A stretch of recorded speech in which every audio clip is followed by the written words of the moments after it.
ഒരുപാട് പ്രവർത്തനം നമ്മൾ ചെയ്യും. നമ്മൾ ചെയ്യുന്ന പ്രവർത്തനം മുഴുവനും നല്ലതാണെന്ന് വിചാരിച്ച് ഇതിന് പ്രതിഫലം റബ്ബിന്റെ അടുക്കലുണ്ട് എന്ന് കരുതി തന്നെ നമ്മൾ എന്ത് ചെയ്യും? പ്രവർത്തനം ചെയ്യും. അങ്ങനെ മരണത്തിന് ശേഷം പരലോകത്ത് നമ്മൾ എത്തും. പരലോകത്തെത്തുമ്പം ആമിലത്തുന്നാസിബ തസ്ലാ നാറൻ ഹാമിയ തുസ്ഖാ മിൻ ഐനിൻ ആനിയ ലൈസ ലഹും തുആമുൻ ഇല്ലാ മിൻ ദരിയ എന്നൊരു അവസ്ഥയിലേക്ക് നമ്മൾ മാറ്റപ്പെടും. അതായത് ഒരുപാട് പ്രവർത്തനം ചെയ്ത് നെറ്റിയിൽ വിയർപ്പുമായിട്ട് തിഹാമ പർവ്വതം പോലെ പ്രവർത്തനവുമായി നമ്മൾ റബ്ബിന്റെ അടുക്കൽ വരുമ്പം അവിടുന്ന് ആമിലത്തുന്നാസിബ ആ പ്രവർത്തനമൊന്നും അവിടെ കാണൂല. വഖദിംനാ ഇലാ മാ അമിലൂ മിൻ അമലിൻ ഫജഅൽനാഹു ഹബാഅൻ മൻസൂറ. പ്രവർത്തനങ്ങൾ ധൂളികളായി പറത്തപ്പെട്ട ഒരു അവസ്ഥയിലേക്ക് മാറ്റപ്പെടും. സഹാബാക്കളോട് ചോദിക്കാണ്, പിന്നെ ആരാണ് സഹാബാക്കളെ പാപ്പരായവർ എന്ന്? അവർ പറയാണ്, ഒരു ദീനാരോ ഒരു ദിർഹമോ കയ്യിലില്ലാത്ത ആളുകളാണ് പാപ്പര. അല്ല, അവര് പരലോകത്തെത്തുമ്പോ പ്രവർത്തനങ്ങളൊന്നും അല്ലാഹു സ്വീകരിച്ചിട്ടില്ല. അവരിവിടെ ദുനിയാവിൽ വെച്ച് ഒരുപാട് പ്രവർത്തനങ്ങൾ ഇവിടെ ചെയ്തു പോയിട്ടുണ്ട്. ഒരുപാട് നല്ല പ്രവർത്തനങ്ങളൊക്കെ ചെയ്തു പോയിട്ടുണ്ട്. ആ പ്രവർത്തനങ്ങൾ റബ്ബിന്റെ അടുക്കൽ എത്തുമ്പോ വഖദിംനാ ഇലാ മാ അമിലൂ മിൻ അമലിൻ ഫജഅൽനാഹു ഹബാഅൻ മൻസൂറ. അവര് നല്ലതാണെന്ന് വിചാരിച്ച് ചെയ്ത പ്രവർത്തനങ്ങളൊക്കെയും അവിടെ ധൂളികളായി പറത്തപ്പെട്ട് ഒന്നുമല്ലാത്തവരെ അവരാനയിക്കുന്നത് നരകത്തിലേക്കായിരിക്കും. അതിന്റെ കാരണങ്ങൾ ഒരുപാട് വിഷയങ്ങൾ പറഞ്ഞിട്ടുണ്ട്. കാരണങ്ങൾ അതായത് ഇവിടുന്ന് പ്രവർത്തിച്ച് നല്ലതാണെന്ന് റബ്ബിന് തൃപ്തിപ്പെട്ടതാണെന്നൊക്കെ വിചാരിച്ച് ചെയ്ത പ്രവർത്തനങ്ങൾ റബ്ബിന്റെ അടുക്കലെത്തുമ്പം അല്ലാഹു സ്വീകരിച്ചിട്ടില്ല എന്ന് നമുക്ക് അവിടെ നിന്ന് മനസ്സിലാകും. അപ്പോ അതിന്റെ കാരണം ഒന്ന് ഹറാമ്, ജീവിതത്തിൽ ഒറ്റപ്പെടുമ്പോൾ ഹറാമ് ചെയ്യാം. സ്വകാര്യതയിലുള്ള ഹറാമ് നമ്മുടെ പ്രവർത്തനങ്ങൾ നിഷ്ഫലമാക്കി കളയും. രണ്ടാമത്തത് നല്ലതാണെന്ന് സുന്നത്തായ വിഷയമാണെന്ന് കരുതി ബിദ്അത്ത് പ്രവർത്തിക്കല്.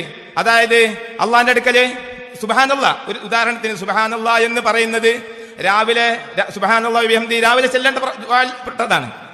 നമസ്കാര ശേഷം സുബ്ഹാനല്ലാഹ് 33 പ്രാവശ്യം ചെല്ലേണ്ടതാണ്. ഇതൊക്കെ ചെയ്യണം. ഒരാൾ പറയാണ് ഉച്ചക്ക് ളുഹ്റിന് 12 മണിക്ക് നിങ്ങൾ 100 പ്രാവശ്യം സുബ്ഹാനല്ലാഹ് ചൊല്ലിയാൽ നിങ്ങൾക്ക് ഇന്ന പ്രതിഫലം ഉണ്ട്. അള്ളാഹുവിന്റെ റസൂൽ ചെയ്തിട്ടില്ല. നമ്മൾ കരുതി സുബ്ഹാനല്ലാഹ് അല്ല ചൊല്ലിയത്, 100 പ്രാവശ്യം ചൊല്ലിയല്ലേ, എന്താ അതിന് പ്രശ്നം? പക്ഷെ റബ്ബിന്റെ റസൂൽ സല്ലല്ലാഹു അലൈഹി വസല്ലമ നേരത്തെ പറഞ്ഞതുപോലെ വമാ യൻതിഖു അനിൽ ഹവാ ഇൻ ഹുവ ഇല്ലാ വഹ്യു യൂഹാ, ഒരിക്കലും അഭീഷ്ടപ്രകാരം സ്വന്തം ഇഷ്ടപ്രകാരം സംസാരിക്കാത്ത പ്രവാചകൻ, അള്ളാന്റെ വഹി മുഖേന മാത്രം സംസാരിക്കുന്ന പ്രവാചകൻ. ആ പ്രവാചകനിലൂടെ ആയിരിക്കണം നമ്മുടെ പ്രവർത്തനങ്ങൾ ഉണ്ടായിരിക്കേണ്ടത്. പ്രവാചകൻ പറയാണ് രാവിലെ ലാ ഇലാഹ ഇല്ലല്ലാഹ് വഹ്ദഹു ലാ ശരീക ലഹു ലഹുൽ മുൽക്കു വലഹുൽ ഹംദ് വഹുവ അലാ കുല്ലി ഷൈഇൻ ഖദീർ. 100 തവണ ചൊല്ലിയാൽ ഇന്ന പ്രതിഫലം ഉണ്ടായിരിക്കും, ഇന്ന രക്ഷ നേടലുകൾ ഉണ്ട്, അതില് ഇന്ന കാര്യങ്ങളൊക്കെ നേടാൻ കഴിയുമെന്ന് അള്ളാഹുവിന്റെ റസൂൽ സല്ലല്ലാഹു അലൈഹി വസല്ലം പറഞ്ഞു. അത് നമ്മൾക്ക് ചെയ്യാം. പക്ഷേ ഒരു വ്യക്തിയായിട്ടുണ്ടായിരിക്കുക, ഒരു സമയം നിശ്ചയിക്കുക, അതിന് എണ്ണം നിശ്ചയിക്കുക, അത് എന്തായിരിക്കും? അത് ബിദ്അത്തായിരിക്കും.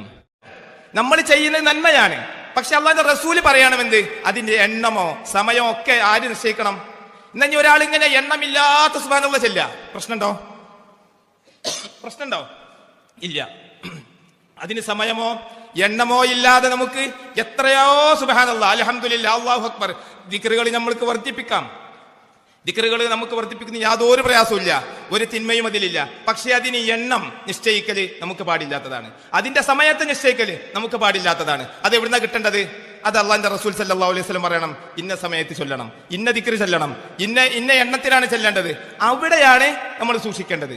അവിടെ സൂക്ഷിക്കണം. രാവിലെ പറഞ്ഞിട്ടുണ്ടോ അത് രാവിലെ ചെല്ലണം, വൈകുന്നേരം പറഞ്ഞിട്ടുണ്ടോ അത് വൈകുന്നേരം ചെല്ലണം. നമസ്കാരത്തിന്റെ ശേഷമാണോ പറഞ്ഞത് അത് ആ സമയത്താണ് ചൊല്ലേണ്ടത്, അല്ലാത്ത സന്ദർഭത്തിലല്ല. അപ്പോ സമയവും എണ്ണവും ഒക്കെ അള്ളാഹുവിന്റെ റസൂൽ പറഞ്ഞ നിശ്ചയിച്ച സമയവും പിന്നെ തിട്ടപ്പെടുത്തിയ എണ്ണവുമായി മാത്രമായിരിക്കണം നമ്മുടെ ജീവിതത്തിൽ കൊണ്ടുവരേണ്ടത്.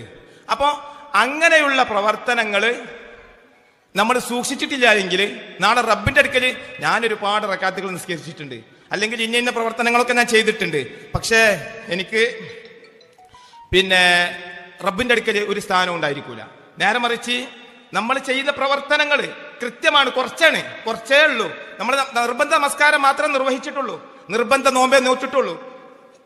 പക്ഷേ റസൂലുള്ള പറയാത്ത ഒരു കാര്യം ഞാൻ ചെയ്തിട്ടില്ല, റസൂൽ വിരോധിച്ച ഒരു കാര്യം എന്റെ ജീവിതത്തിൽ പ്രവർത്തിച്ചിട്ടില്ല എങ്കിൽ നാളെ സ്വർഗത്തിലാണ്.